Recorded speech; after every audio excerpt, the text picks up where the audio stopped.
এক জঙ্গলে বাঘ, ভালুক আর শিয়াল ছিল।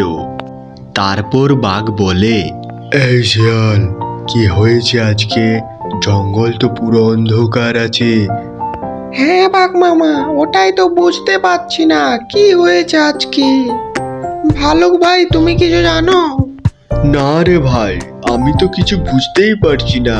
আজকে তো সারা দিন রাত শুধু অন্ধকারই রয়েছে জঙ্গলটা। মামা, আমার মনে হচ্ছে জঙ্গলে অভিশাপ লেগেছে। হ্যাঁ ভাগ্নে, তুই ঠিকই বলছিস।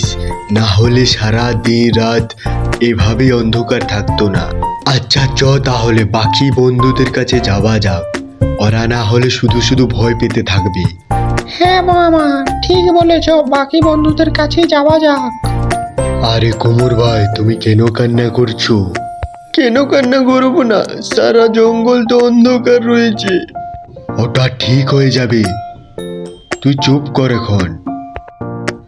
আর ভগবানের কাছে প্রার্থনা কর যাতে এই জঙ্গলটা আবার আগের মতো হয়ে যায়। হ্যাঁ মামা, তুমি ঠিক বলেছ, ভগবানের কাছে প্রার্থনা করো। এ মামা, এ কি হলো? হ্যাঁ ভাগ্নে, ভগবান আমাদের প্রার্থনা শুনেছে। কেউ যদি ভগবানকে মন থেকে ডাক দিই, তাহলে ভগবান তাকে সাহায্য অবশ্যই করে। আর কুমুর ভাই, তুমি এখন চুপ করো, আমাদের জঙ্গল আগের মতো হয়ে গেছে। তাই নাকি? সত্যি বাঘ ভাই? ইমা, আমাদের তো আগের মতো হয়ে গেছে। ও হ্যাঁ, আগের মতন হয়ে গেছে জঙ্গল। এখন সবাই আবার আগের মতো আমরা থাকবো।